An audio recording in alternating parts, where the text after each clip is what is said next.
Hello? Hello?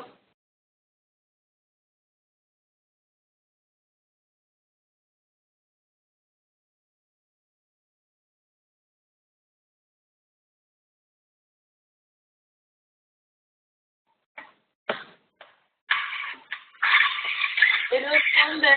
Now we'll start in a few seconds. Okay.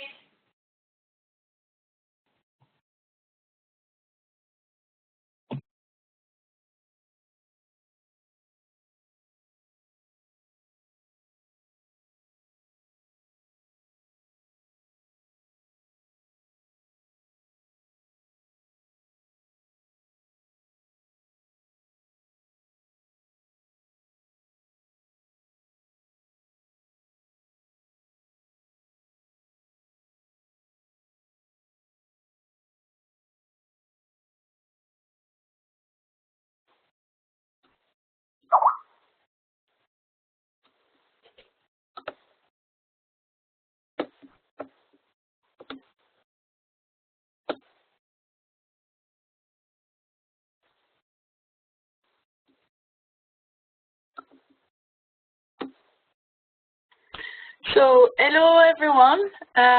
We will start even though I see that some people are joining as we speak. Welcome and thank you for joining us today. The topic of our webinar is what works for smallholder farmers and agribusiness, and it will be presented by myself, I'm from Hystra, and by Pierre from Danone Ecosystem, who actually is sponsoring this webinar. And Siva, next slide. Just to clarify the topic of today, so basically we really want to talk to you about what works when a company tries to work increasingly with smaller farmers, either sourcing from them or selling inputs and equipment to them. Because we all know that there is tons of technologies and best practices and cultivation techniques that could make a big change in their life, but somehow for tons of reasons very small farmers are still very far away in adopting those and using those for tons of reasons that are quite well known and quite documented around, you know, lack of cash, risk aversion, and so on. And instead of continuing to discuss these problems today, what we wanted to do is actually talk about some of the solutions we have seen work. So on next slide, basically you see who will be talking today. It will be myself, and I will tell you a bit more about the reason I'm speaking today in a few seconds. And there is also Pierre, who is the Sourcing Development Manager of Danone Ecosystem. Today, the way it is organized is that we will have a quiz and discussions on 5 different topics that we selected for you that will last about 40 minutes. And then we will have a Q&A with everyone. So if you have your questions, the questions pop up during the presentation, and please keep them for the end, unless you have clarification questions, in which case please feel free to type them into the chat function. So briefly, next slide, Siva. Briefly, why am I talking to you today? Well, I want to share the results of a study we just finished on 15 of the most exciting, some of the most exciting companies out there working with smallholder farmers. These companies together work with over 2 million small farmers every year and in 15 commodities, and we really try to analyze what they did much better than the others, and we try to anchor this analysis into numbers. So we really looked into whether they were performing better than others. So you will see a lot of numbers. It's very much a fact-based presentation. I must just add that the study we're presenting today was also sponsored by Danone Ecosystem as well as the Swiss Development Corporation, the CNA Foundation, and Responsibility, which is an impact investing fund. Pierre, do you want to say a few words about Danone Ecosystem and yourself? My name is Pierre. I'm very happy to organize and participate to this WebEx with Jessica.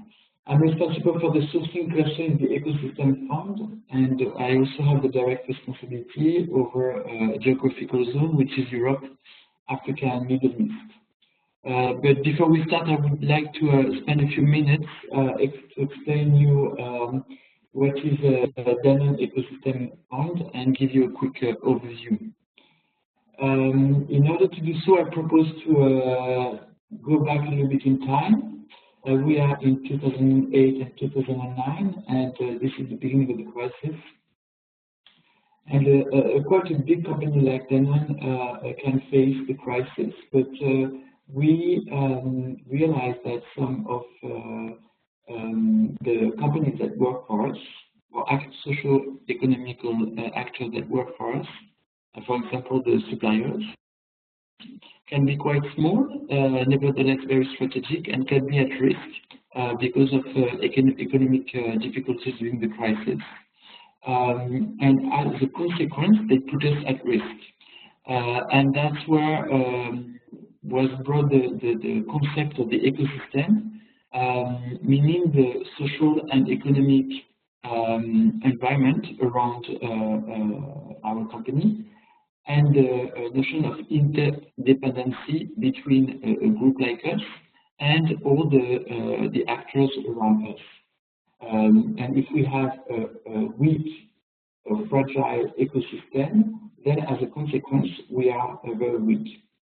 And the other way is true. If we are weak, we are also weak for our ecosystem. And if we are strong, we have a strong ecosystem, then we'll be strong.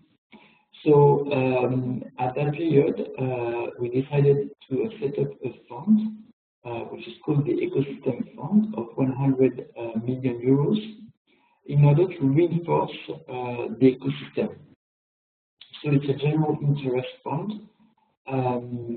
It's an endowment fund, so we don't expect a return, a direct return on investment.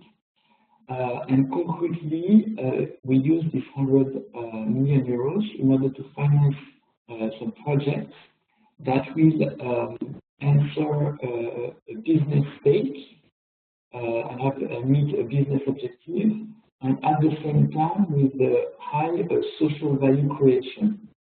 And social value creation is measured by jobs created or jobs empowered. So basically what we do is we make sure that we implement a new business model, more inclusive, and we work on increasing value chain. So we work on 5 different type of projects, or 5 different areas that we call clusters. We work from micro distribution, recycling, personal care, territory, and sourcing. So if I take the sourcing example, the objective is to secure our sourcing on a business point of view, in terms of quantity, in terms of quality, and at the same time create social value for farmers, for smallholders, for instance, to reinforce the expertise, to give them route to market, to help them improve their revenue and their livelihood. So that's the social part. We have a specific governance. I said it was a general government fund, so we don't expect any return on the investment. We work a lot in co-creation with partners, and any project is co-created by 3 partners, the local subsidiary, because our projects are very territory anchored in the territory, in the countries. So that's one partner. The second partner is we work with a non-for-profit organization to help us implement the project on the field. And the last partner is the Ecosystem Fund, who is doing all the part of the financing and the coaching of the project. The mission of the fund is to, as I said, prove inclusive alternative business models, but also to help us transform in the long run in the way we do business and integrate all the learnings, all the models that we prove on the project in our everyday life in the business. Today, where do we stand? We have 64 projects. We are working with, we empower 35,000 people with an ambition to double this. In terms of beneficiaries, we have 2.2 million beneficiaries, and we work with 50 partners in 28 countries. A key point that we've been developing is the co-financing. So at the beginning of the fund has a duration of 5 years. At the beginning, we were funding 100% of the project, and as we work, we realized that we could also leverage this fund to get co-funding from partners or institutions. So as of today, we have received as much money as we granted through the co-funding. So that gives you a quick overview of the ecosystem fund, and I will finish with a quote of Emmanuel Faber, our general manager, who says that business without social is barbarity, and social without business is utopia.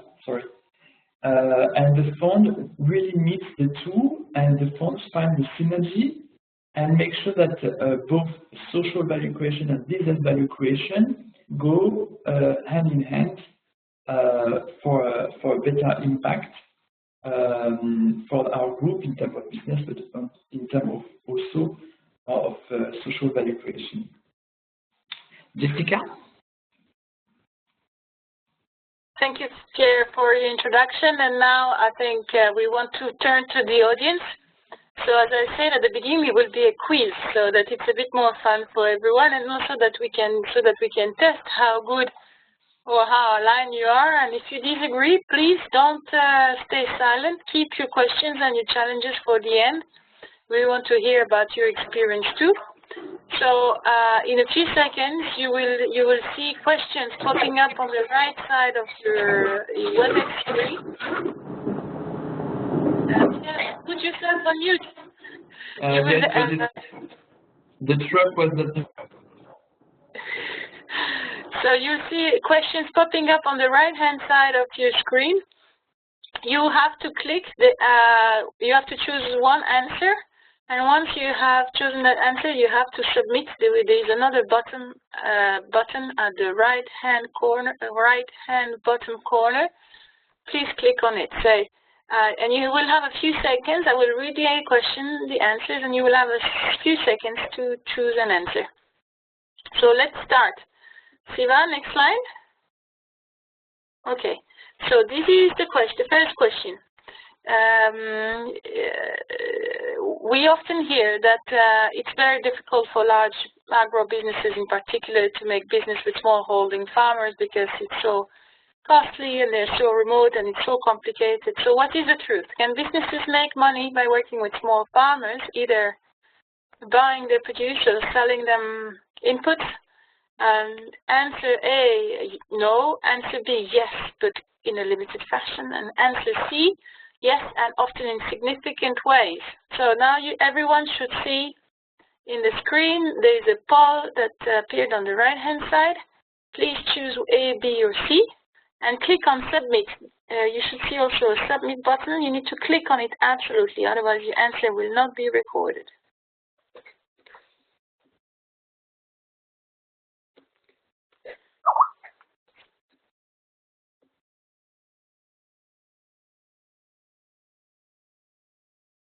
Okay, so I see that almost everyone has voted.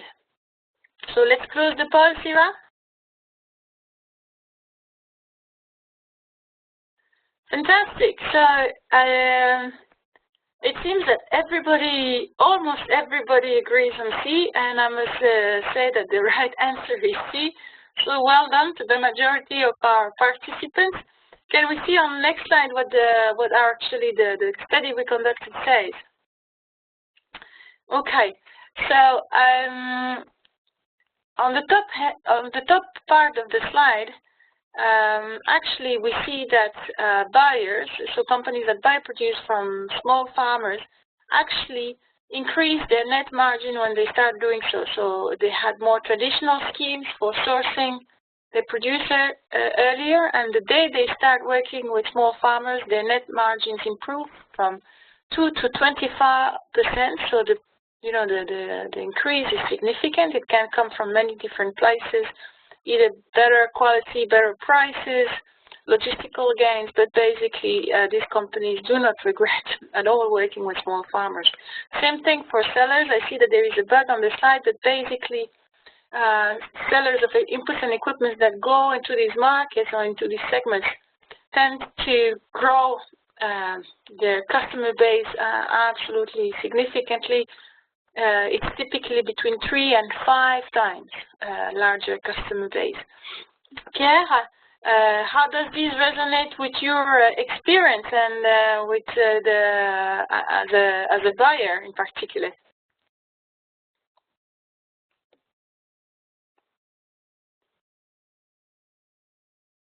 Pierre?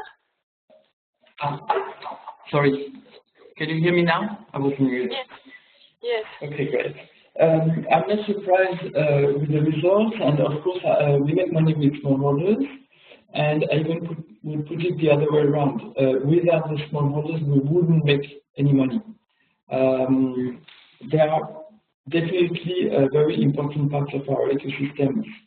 And I will give you the example of Morocco, where we have a big operation, and we deal with more than 100,000 farmers, smallholders.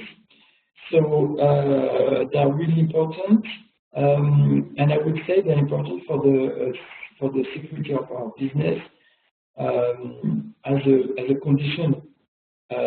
We don't make necessarily big margin with them. That's not the point. But the point is we need them to secure our supply, hence our business. So price is probably not the entry point for us, but definitely having the smallholders in our ecosystem is important for us to have the sourcing and also to have the diversity of sourcing, because as I said, they are part of the ecosystem. So we can have in some countries big farms, but we also need to have smallholders and to have the right balance between the different actors of our ecosystem. What I would add is that it takes also a lot of investment and responsibility to work with smallholders. Why? Because a group like Danone cannot work individually with the smallholders. So it means that they need to be organized. They need to massify their raw material. In our case, most of the time we work with the dairy smallholders, so they need to massify it. And they also need to have a good standard level in terms of productivity, in terms of yield, in terms of sustainable agriculture, good practices. And as a consequence, we need to, it takes some resources internally, and it also takes responsibility, because this relationship is more a long-term relationship. And we have the responsibility to help them to improve their standards for them to be sustainable in the long run. Because today the markets are very international, and they cannot be too disconnected with the global market. So they really need to improve and be on a continuous improvement plan to make sure that we don't create a gap between international markets and the local smallholders' productions and activity. Jessica, shall we go to the next question? Thank you, Pierre. میگم چون بحث‌ها رو من میگم دادم آقای رضوی خودشون بهتون میگن. تو می‌خواستی بحث بدی. And somebody spoke in a language I'm not sure to understand, but please, for participants, stay on mute. And if you have questions, you can type them in the chat function. Question number 2. now we're seeing that companies are actually can make money working with small farmers. Question number 2 is like, what is in it for the small farmers themselves, and what is the bigger driver to actually improve their profitability? And here you have 4 answers possible. First is training, training mostly and only. Second, provision of a new technology. And what do we mean by new technologies? It can be very basic things, right? So it can be improved seeds, for instance, that are more resistant to drought. It could be hybrid cows that can produce more milk, or it could be a micro-irrigation system, not to be dependent on rain-fed systems. So that's what we mean by new technology. Answer C is higher selling prices. So the idea is that you somehow, thanks to certification or value chain disintermediation, you try to give better prices to farmers. And C is you allow them to make savings. For instance, you massify the input purchase, and so they can buy inputs on a discount. So what has the biggest impact on farmers' profitability? A, B, C, or D? I'm going to leave you a few seconds more.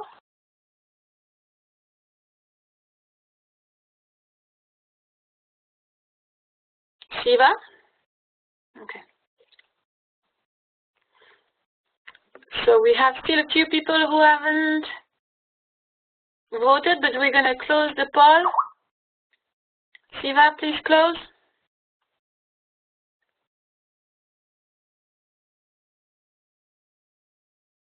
Can we see the results?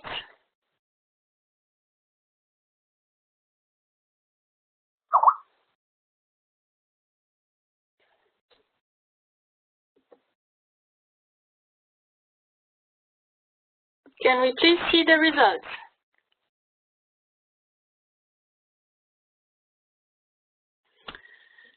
Very good. So I see that some people were quite not sure about the answer, and that a majority voted for A, which is training.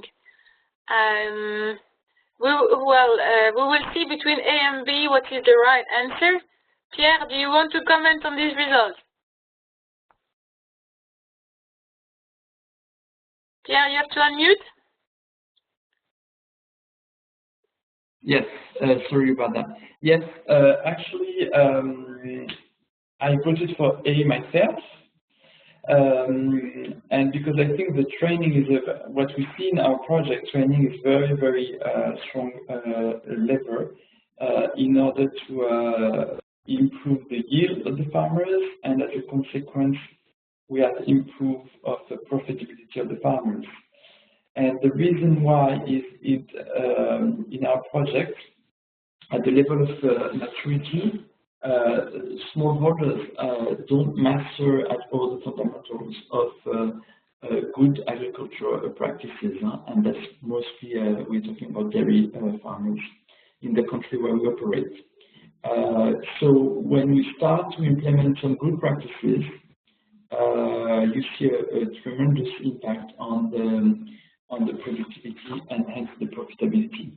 And if I give you an example of the milk, for instance, as you probably know, the water and the feed of the cow is very important in the quantity and the quality of the milk that you get. And in the developing countries, most of the time, people, smallholders don't give water on a permanent basis to the cows. So they would give water once or twice a day. As soon as we ask them to give permanent access to water to the cows, then they will have from day 1 to day 2 an improvement in their productivity. So we have a lot of things they need to master, and that can have a very strong impact on productivity and profitability. So that's why I gave the A answer, but I think, Jessica, you have a larger view from the polls and from the study. that you did, and you have more to tell us. Yes, Siva, can you show us what the study shows? Yeah.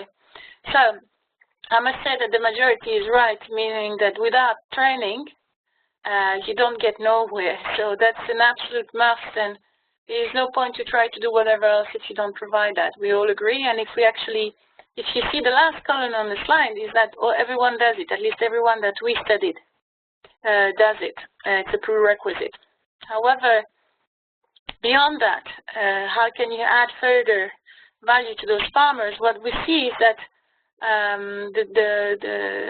the projects or the organizations that bring a lot of value to the farmers, the ones that are on top of the list, that where farmers double their profit, sometimes more than double their profit, well, they do one thing in particular, is the projects that give them productivity enhancing input and equipment, meaning new technologies. If you bring that, then suddenly it looks like the magical stick that transforms the numbers. All the other projects below are also very encouraging. I mean, you definitely make a difference in these farmers' lives because they improve they increase their profit by 20 to 60%. But if you want to pass the 80% bar, this seems to be the formula. What is interesting too is that market access and giving farmers higher selling prices also makes a difference to farmers, but not as much as productivity.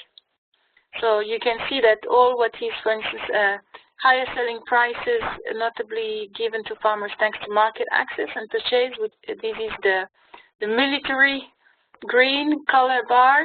It's important, but it's not as much important as the dark green bar, which is productivity increase driven by technology. So really, this seems to be the most powerful driver. But again, it needs to be enabled by training.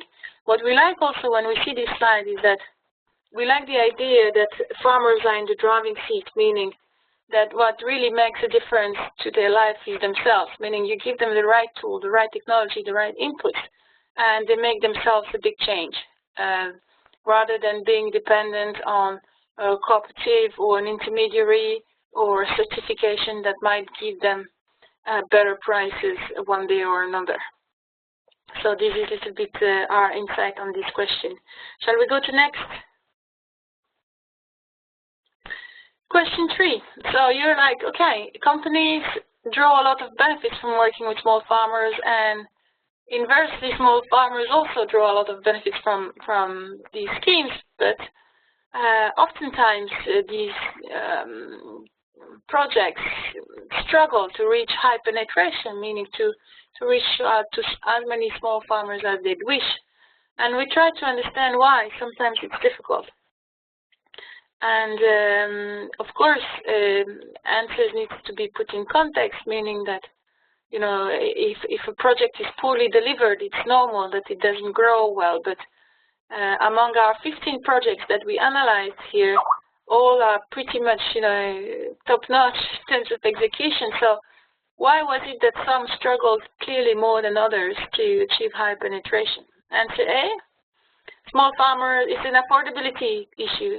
Small farmers cannot afford to pay. Answer B, farmers do not believe in what you tell them. They do not believe that you're going to bring them as much benefits as you say.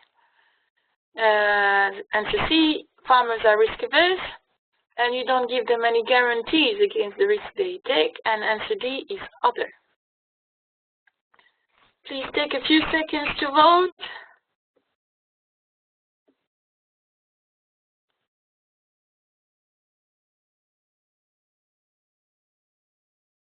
Still half of you haven't voted. Please, I know it's a difficult question, but please make a bet.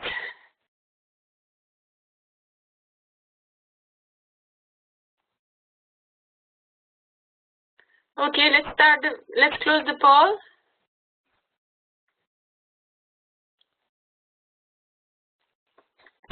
Okay, I see that some people were quite not sure about how to answer this, and in general, the answers are spread between A, B, and C. well, I must say this was a bit of a trick because you're too good on the first three. The answer was D. Though, and let's see how the numbers show that. So for those, when we looked at this question, we thought it was a question of benefits or costs, right? So that penetration would be directly linked to either the money that small farmers can earn, or the benefits there is in them participating, or directly linked to the cost or the level of investment they need to put on the table. And basically what you see is that the level of penetration is absolutely no relation with the profits that farmers can make, which is the second column, and it has no correlation with the investment level that the farmer needs to make, which is the third column. So we were very surprised to see that questions of affordability or question of expected gains were not playing such a big role. So then we scratched our head a lot, and we were trying to figure out whether it was something about risk aversion, and I see that 4 of you voted these answers, and there is an element of that, as we see on the next slide.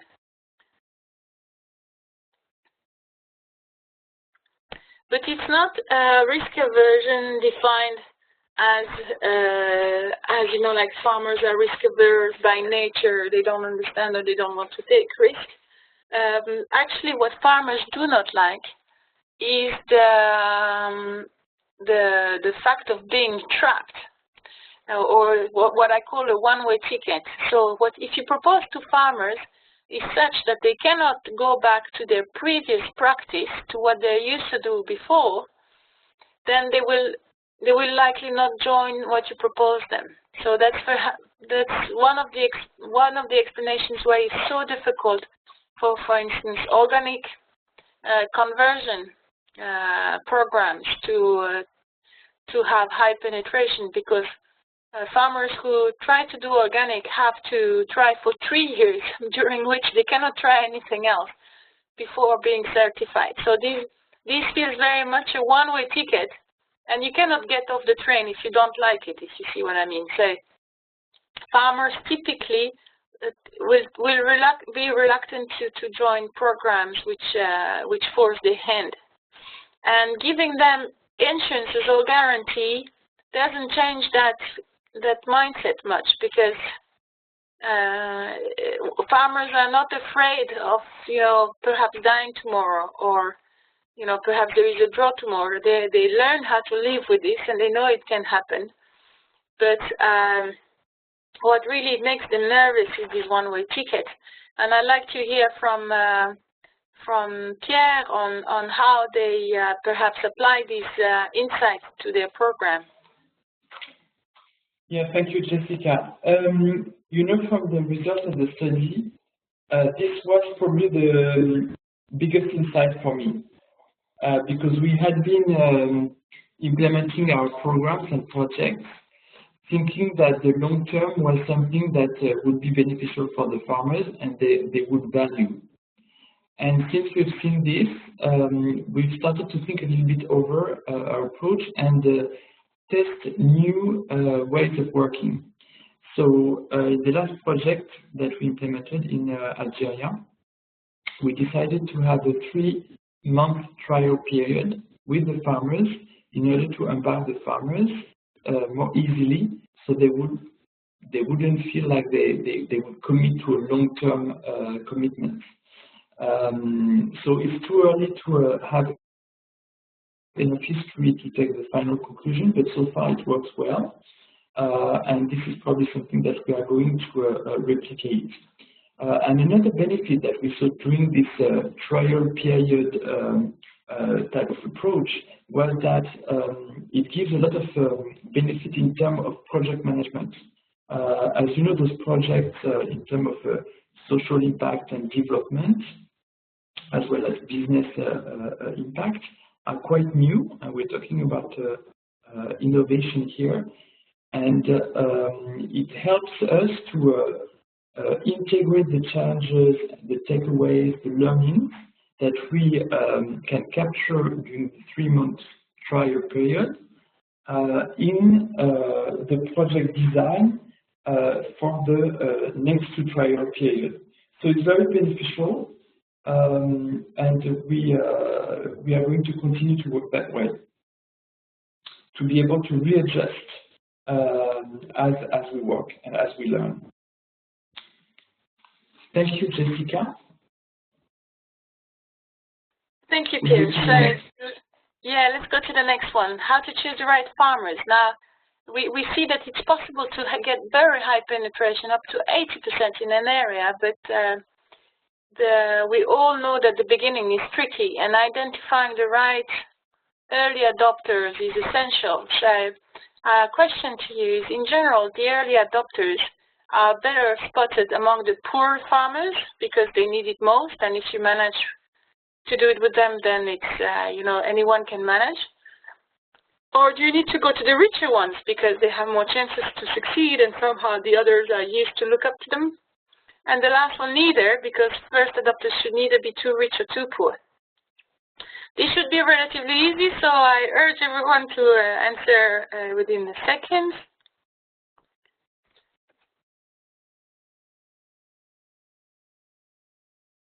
A few seconds. Siva, shall we close?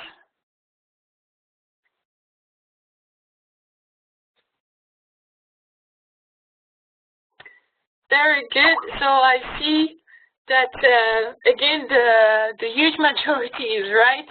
It's indeed the answer C. Pierre, do you want to comment that? Yes, for me, I can't agree more that first, early adopter is key in this type of project. Not long ago, I was asked, how do you convince the farmers to integrate the project? And I was a little bit provocative, but what I said was, you know, after 3 years, I've been working with the ecosystem fund. I don't even try to convince them anymore. And when you have something that you want to convince the farmer with, and the farmer is convinced of the opposite, you will never make him change his mind. So that's, to me, that's not the right approach. The right approach is really to work with early adopters and start the project with them. The tricky part is, once we have said that, how do you find the early adopters? And they are not, as we say, the poorest, they are not the richest, but they are probably somewhere in the middle. And I will just share very quickly how we find them, how we identify them. First, we need to be very close to the field, of course, and that's why also we work with NGOs and partners who are almost on a daily basis in the field, because they will spot them. The second point is that we started to develop tools to identify them. So age is an important factor, what they did, how they are recognized by the community, what is their mindset in terms of curiosity, in terms of openness, in terms of leadership. You can also use the community to help you direct those people. And once you've, and then we kind of heavily invest on them with some change of practices, improvements, etc. And then what happens in the community is that the other farmers are very interested. And they start to come and knock at your door and say, okay, we would like to be like them, and we would like to be part of the program. And then this is when the project actually flips, and it goes from the early adopters to much more farmers who, and it changes the dynamic of the project, because you don't try to convince, you don't want to tell them what project you have and how great is your project. They come to you and they ask to be part of the project, and that changes everything, and then the battle is half win. half one, sorry. So that's why the importance of finding the early adopters on this type of project. So what Jessica, did you come up with this study? Yeah, similar findings. So what we found is that the projects that were targeting somehow the poorest struggle a lot, because these are farmers who do not want to listen to what you have to say for tons of reasons, because if they fail, they tend to be extremely vulnerable. If you go to the richest, like some projects we're doing, can be difficult too, because these are not necessarily the ones that want to change most. They have a winning formula, so they are not so much interested in changing things. And the other farmers actually find it extremely difficult to relate with their success. The ideal early adopter is somewhere in the middle, meaning a farmer that has enough to risk, but not enough not to try.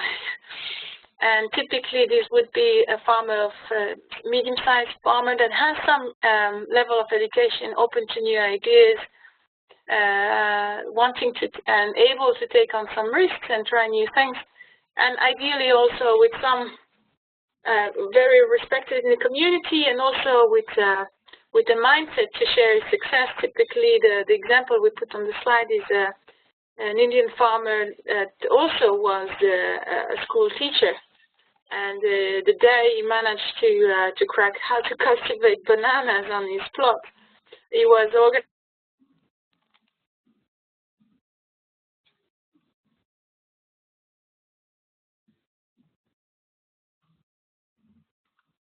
Hello?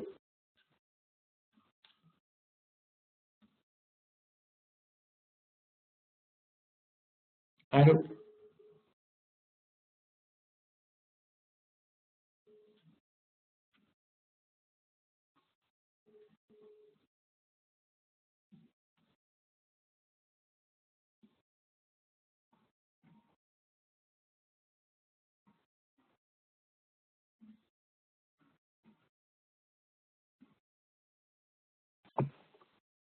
Have we lost Jessica? Yes, I can't hear her anymore. Let me send her a quick chat.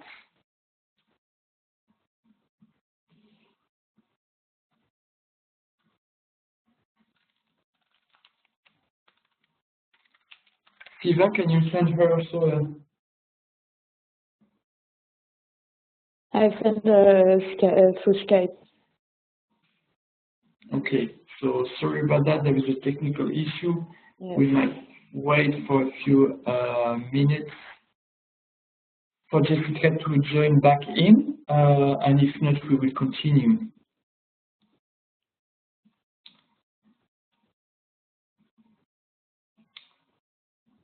So let's wait for another 3 minutes for Jessica to join in.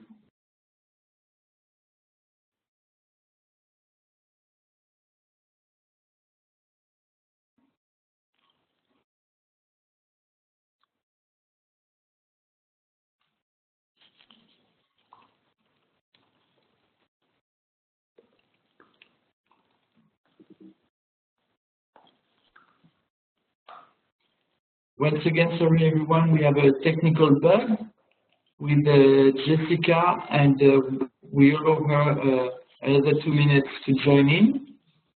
If not, we will continue.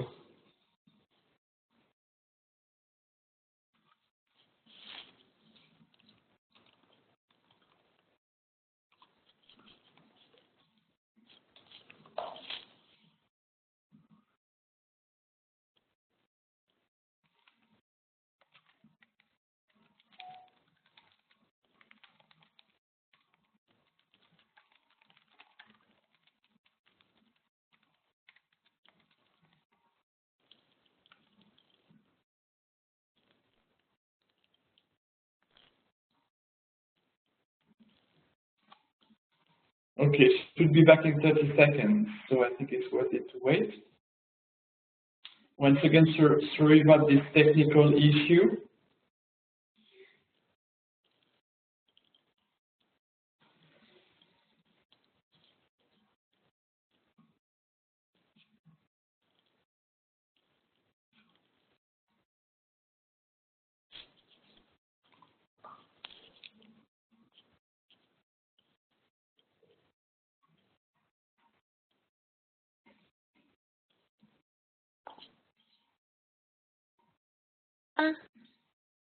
Jessica.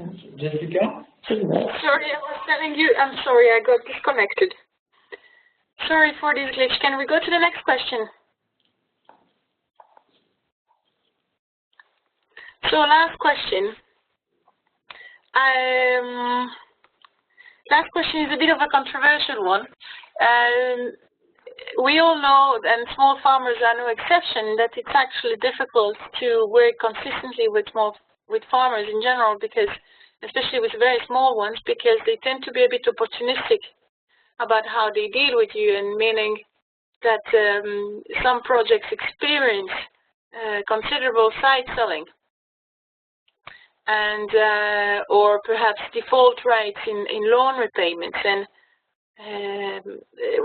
our question, and we looked at what were best practices in terms of dealing with defaulters, and here we have 4 choices for you. The first one is like offering more stable incomes, not necessarily paying farmers more, but giving them more stable income.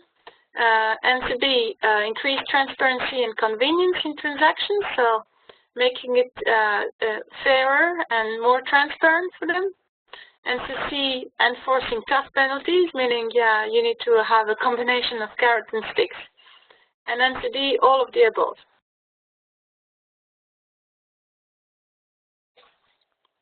Let's take a few more seconds. I hope we didn't lose too many people in the glitch. Again, apologies for this.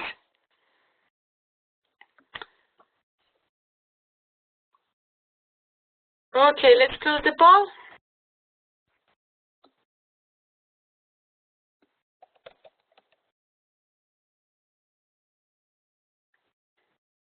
So I see that is a question that left some people thinking. Basically, the right answer is, with the majority still, it's all of the above. There is no single magic bullet that allows to solve these difficult problem. You have typically to do a combination of things, and let me talk about what you could do, for instance, in terms of increased transparency and convenience in transactions. I'd like to share an example from a great company which is called Biopartenaire, that sources cocoa in Ivory Coast, and they tried to provide more transparency and fairness to the farmers they were working with, and see the results. So, on the left-hand side, you see what happens when they started providing transport of harvest to farmers, meaning that they were making it easy and convenient for farmers. Then 20% more farmers went to sell them to them.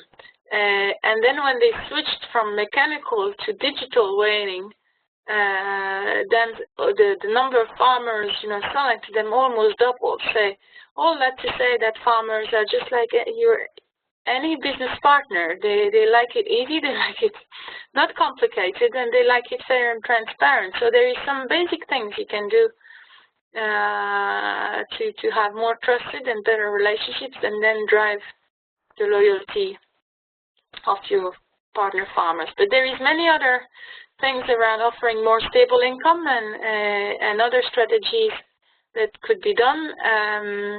Pierre, you want to talk about what Margarita does, for instance? You have to unmute. No, can you hear me now? Yes. Great. Yes, very quickly, Margarita is another project. We work with the smallholders in the dairy sector in Mexico. We have implemented a few practices in order to make sure that the farmers stay on the project. And the objective is, it's important, the objective is not to lock them in because we don't authorize ourselves to do that since we're working on the general interest. But at the same time, we realize that if we don't have a good basis, then the whole project is at risk, and then it can hurt most of the farmers in the medium or long run, and even the cooperative that we are working with. So what we did is we implemented transparent seasonal price bands that gives a maximum and minimum. So at least the price doesn't go through the roof for us when we buy. So we keep our competitiveness in the purchasing price. But at the same time, if the market goes very, very low, we keep it at a minimum level.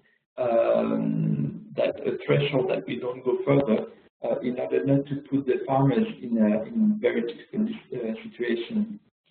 It also increases the visibility of the farmers when it comes to investment or managing their activity in the long run. If we go to the next slide, we will see that we put also in a mechanism in place, which is the bonus system. And we have a bonus system based on the how long the farmers keeps procuring the milk to the collecting center or the cooperative. And at the end of the year, if the farmers have collected on a regular basis, then they accumulated through the year a percentage of the price of milk, and we give this bonus at the end of the year as an incentive.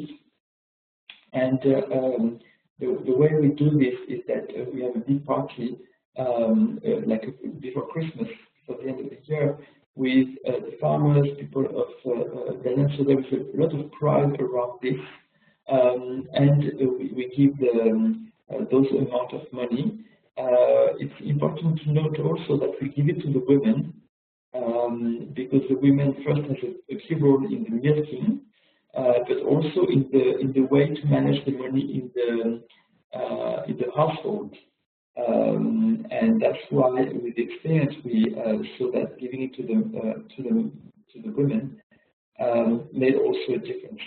So that gives you a few examples of what we implemented. We also have some system in other countries where people can leave the program at any time, but if they want to come back, there is a 3-month period when they don't get all the services for the program. So it's a combination of different systems, but also it's important to make sure that the farmers understand that it's a two-way relationship. It's not open bar, and they cannot get only the benefits of the program with no contribution on their part. So it's important to really have a good balance, and in the long run, it's important for the entity that we put in place, like the collecting center or the cooperatives, because those entities that will last even after our financing of the program, they rely on a P&L. They need to cover their fixed costs, so they cannot afford to have people with the open bar attitude. So that's why we are finding those little tricks to improve loyalty. Jessica? Thank you, Pierre, for these 2 examples. And we are at the end of our quiz. We covered 5 questions.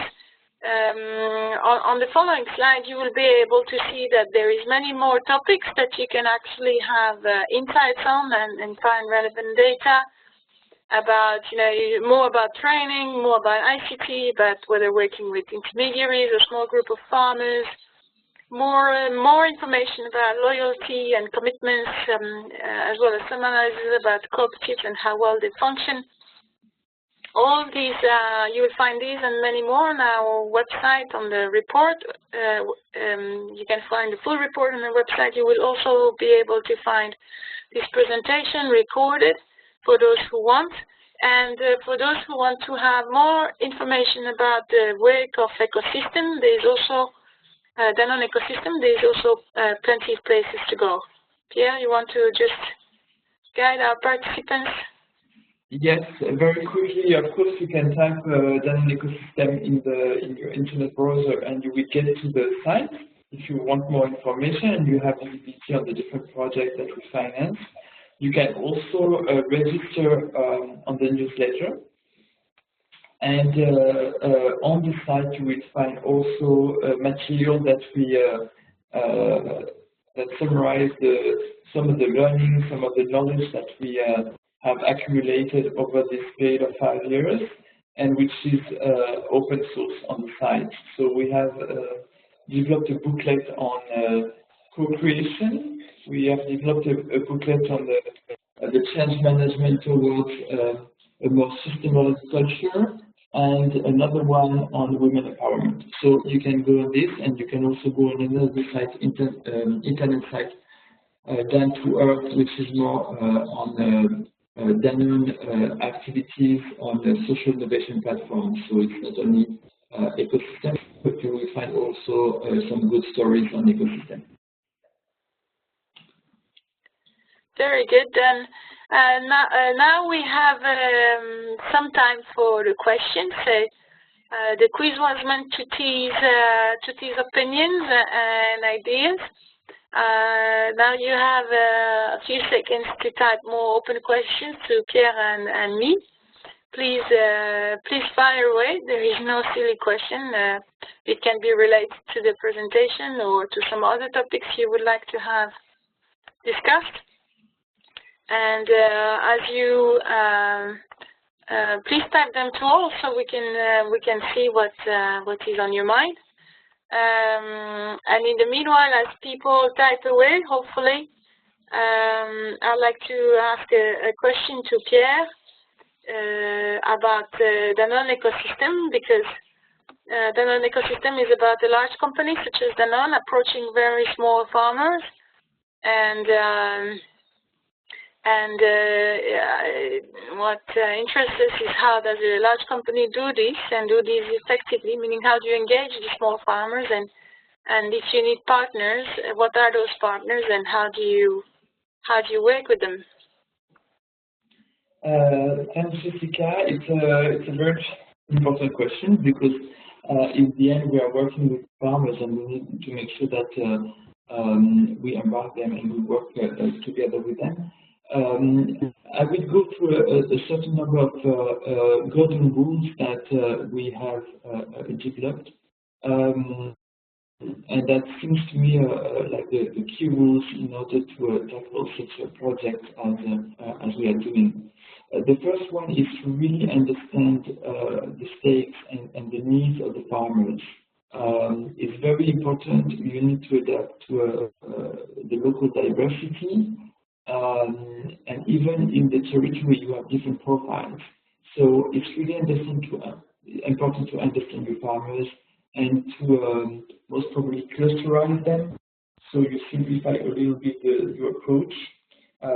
You can identify the early adopters, as we told before. Understand the role of the women, because women are very important to they are very important vector of changes, so you want to also tackle the women. The second big rule is to co-create with them and to work with them from the start, and avoid to in any way to impose some models. So it's important to build with them. Other golden rules to me is to be very pragmatic, very simple, and to work on quick wins with early adopters to really make sure from the start you have a good dynamic. We've been implementing some functions of bonus systems that were so complicated that we completely lost the farmers, and then we lost also the credibility of the farmers. So it's very important to be very pragmatic, very grassrooted. That's also why we work with local actors. Another point is to the time is important, and a company it can cause a lot of frustration in a company like us, where we have very short time objectives. So everything needs to be very quickly implemented. We work with a product which has a short shelf life. We work with trends, with consumer trends that change just all the time.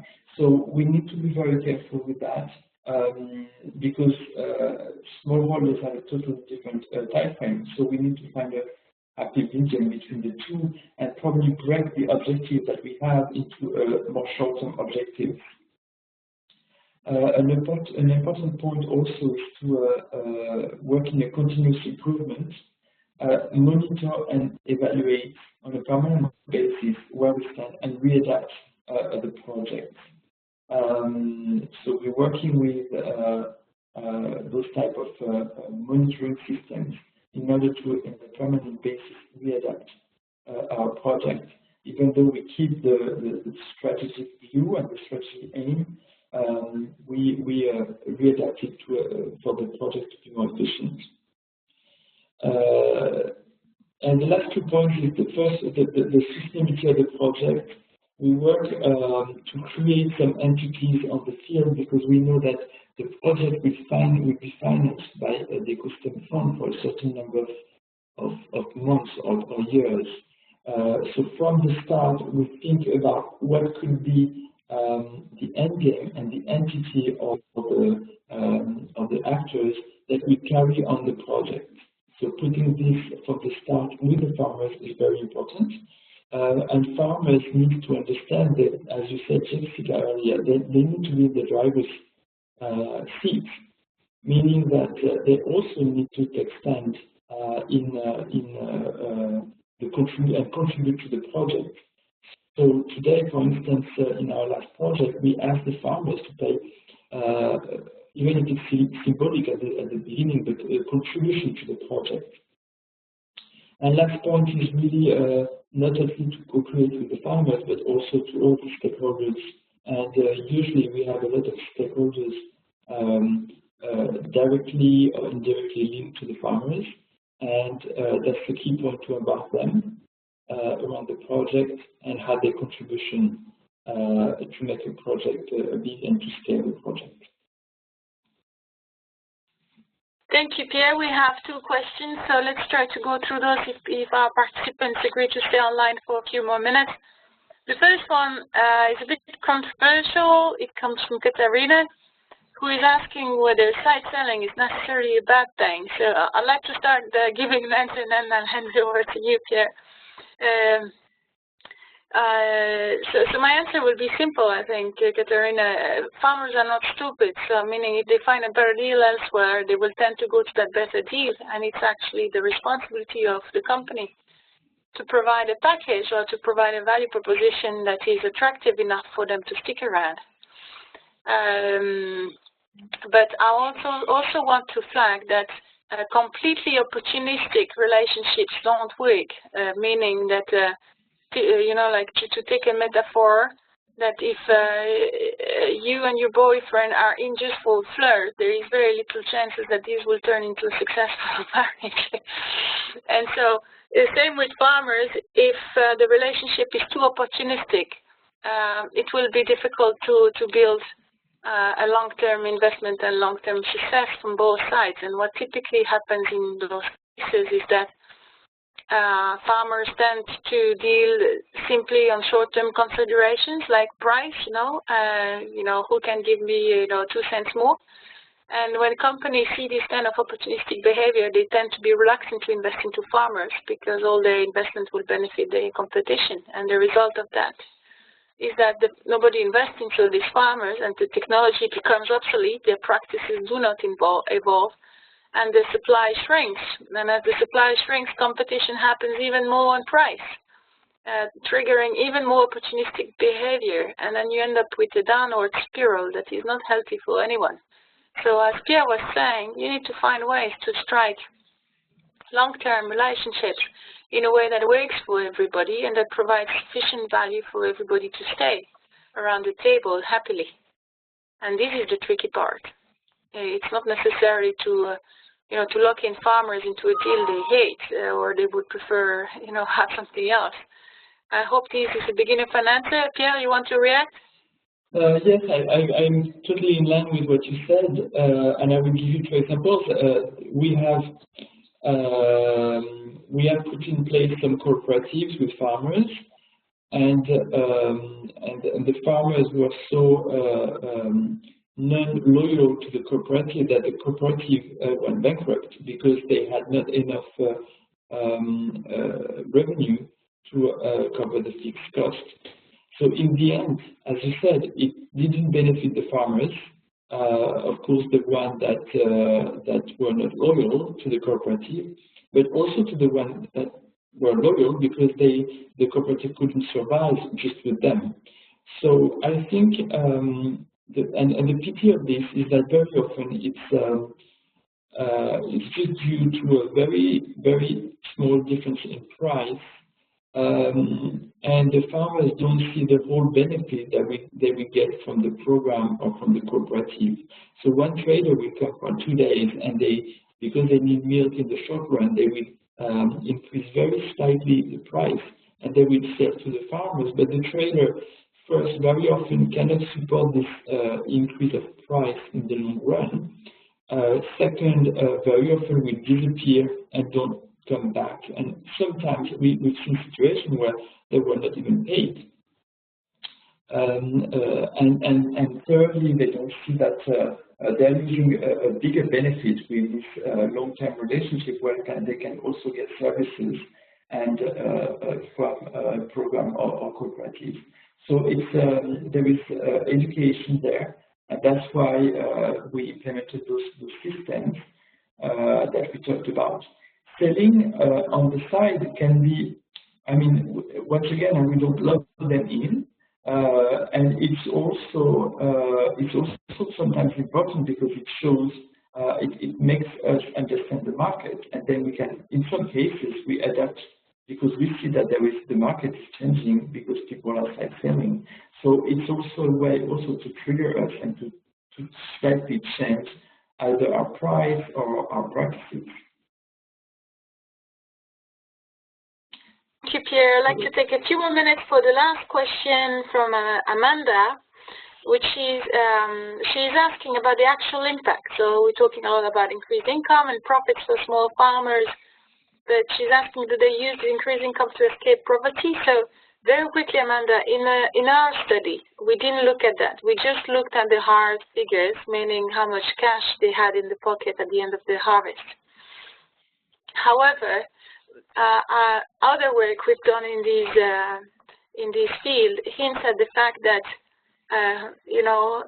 small farmers or big farmers, when they get more money, they can do all kinds of things with this money, sometimes good, sometimes bad, and perhaps it's not up to the companies working with them trying to change that.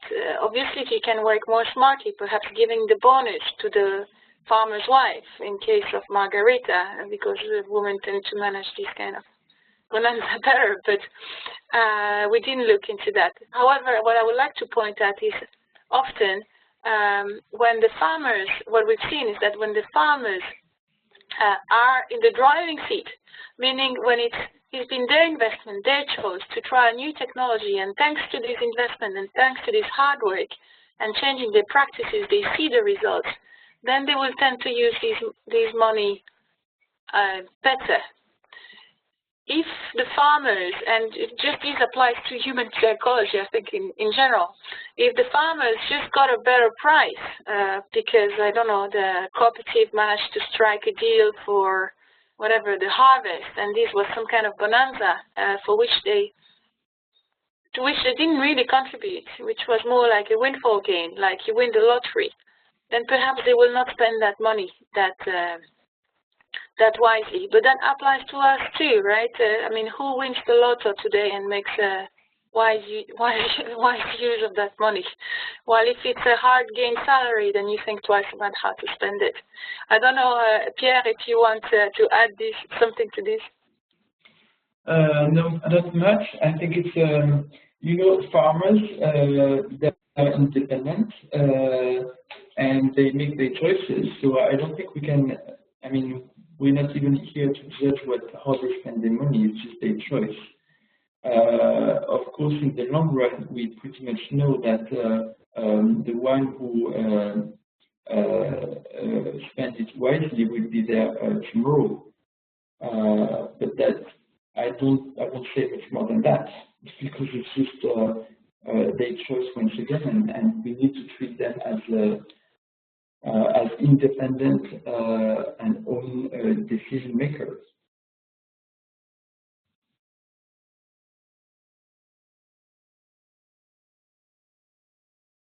Very good. And if there is, yes, very good. Then I think there is no further question. We're slightly above schedule, but it seems that everyone stayed. Thank you very much for your interest.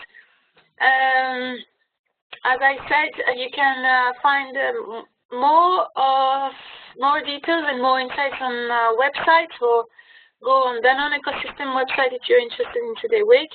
The session today has been recorded. You will also find it on the website. And please do not hesitate to contact me or Pierre separately if you want to follow the conversation. Thank you very much. Thank you, everyone. Bye-bye now. Thank you. Thank you.